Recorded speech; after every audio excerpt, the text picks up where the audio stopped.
This child lives in Africa. She lives in a small hut with no shoes and very old, tattered clothing.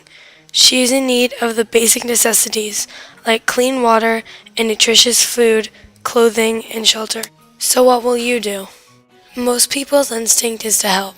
Help her through her rough times and give her someone to look up to. The idea is that we will relieve suffering in developing countries and rescue millions from the bonds of perpetual poverty. Who should we help? We should help the countries who have very little money and food and are in need of our help. What is this called? This is called foreign aid. Foreign aid is when you give a small amount of your money and send it to another country and try to help them get through their hard times. Foreign aid helps other countries because it might buy a family food or clothing or even shelter.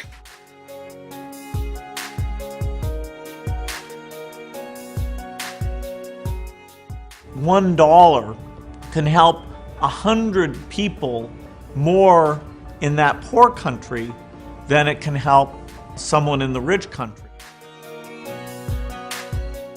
Although we have stronger affinity to our citizens, and if money was equally effective, we'd choose our own citizens first. When it's 100 times more effective in impacting lives, then we think we're all human beings.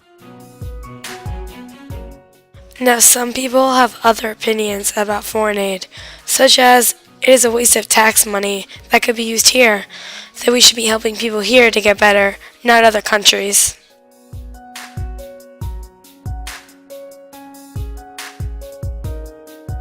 African countries which regulate the domestic economy to absurd degrees fail to develop.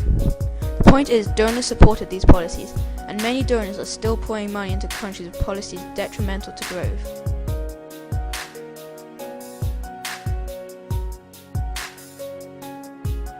In 1970 and 1995, aid to Africa increased dramatically.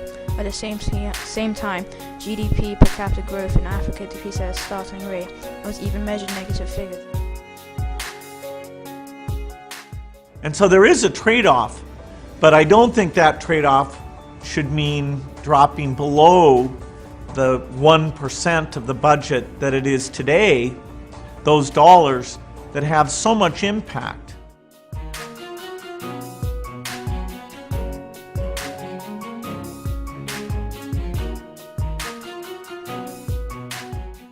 The suffering of a mother whose child is sick and might die is a universal value. If people have the full picture here, the aid will not be something that's cut a lot. Now that you've seen why foreign aid is important to other countries, I encourage you to make the right choice and help people that are less fortunate than us.